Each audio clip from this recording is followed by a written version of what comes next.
Voilà, donc je suis un des cadres de l'APR au niveau de la commune de Tamba. Donc j'ai à mes côtés mon collègue M. Diagne, qui est aussi professeur au CR Modiba Diakité de Tamba.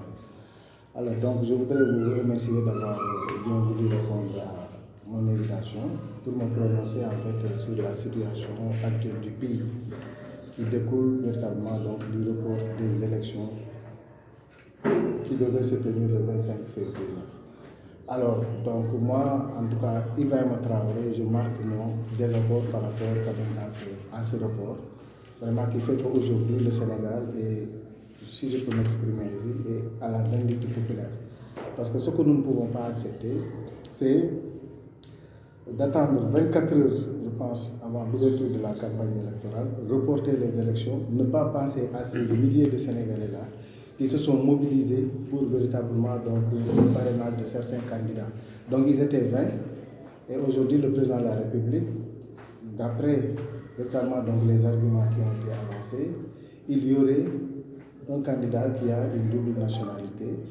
Ça, c'est un élément. L'autre élément, bon, peut-être ça découle quand même de la concertation qu'il a eu à avoir avec certains candidats qui ont été recalés.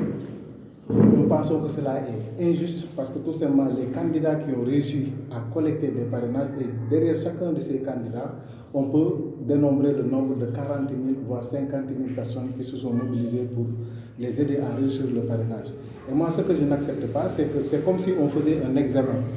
Un examen à l'issue duquel des candidats ont réussi haut la main. Peut-être qu'ils sont passés au premier tour et qu'on ait négocié avec les gens qui ont échoué.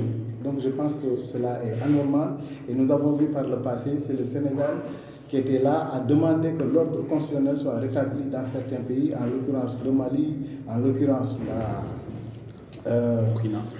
Burkina Faso, en l'occurrence le Niger, où on était prêt même à envoyer des contingents militaires pour le rétablissement donc, de l'ordre constitutionnel.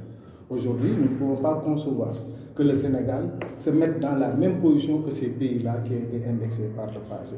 Aujourd'hui, le Sénégal est à la risée, le Sénégal est le sujet de débat véritablement donc, de tous les médias pratiquement de ce monde-là. À chaque fois que vous ouvrez la télé ou bien vous captez une autre chaîne, on parle du Sénégal.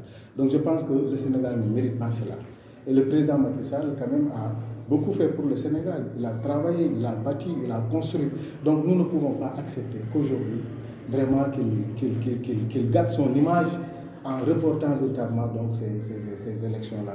Donc moi, je ne pouvais pas me taire, bien que j'appartenais à ce camp-là, donc pour être en phase avec ma conscience, donc je préfère au moins faire sortir ce colère-là et marquer ma désapprobation par rapport à cela. Donc ce que nous voulons, c'est que le calendrier républicain soit respecté. Parce qu'à notre sens, les arguments qui ont été avancés nous semblent extrêmement légers pour reporter un rendez-vous aussi capital, un rendez-vous aussi important, un rendez-vous quand même qu'il ne fallait jamais reporter parce que c'est un rendez-vous qui a été protégé par des dispositions constitutionnelles. Hein? Quand on regarde la règle de fixité et la règle de la clause d'éternité, hein? L'intangibilité, donc c'est des dispositions constitutionnelles qu'il ne fallait pas toucher. Et les gens ils sont en train de faire des jeux de mots dont la finalité reste la même. Abrogation, certains parlent de prolongation ou bien de prolongement donc, du mandat du président de la République. Je pense que c'est la même chose. C'est la date qui a été poussée pour 1 an. Nous pensons que cela est injuste, cela est anormal. Et en tout cas, moi, je le décris. Et je le décris également donc, avec plusieurs autres personnes, peut-être aujourd'hui, qui n'ont peut-être pas le courage d'exprimer leur point de vue par rapport à ça. Et l'histoire retiendra cela. Je pense que devant l'injustice, personne ne doit se taire. On doit manifester notre colère, on doit manifester notre désaccord, parce que nous pensons que c'est inédit et c'est inédit. Voilà. Ok, c'est bon, tu vois.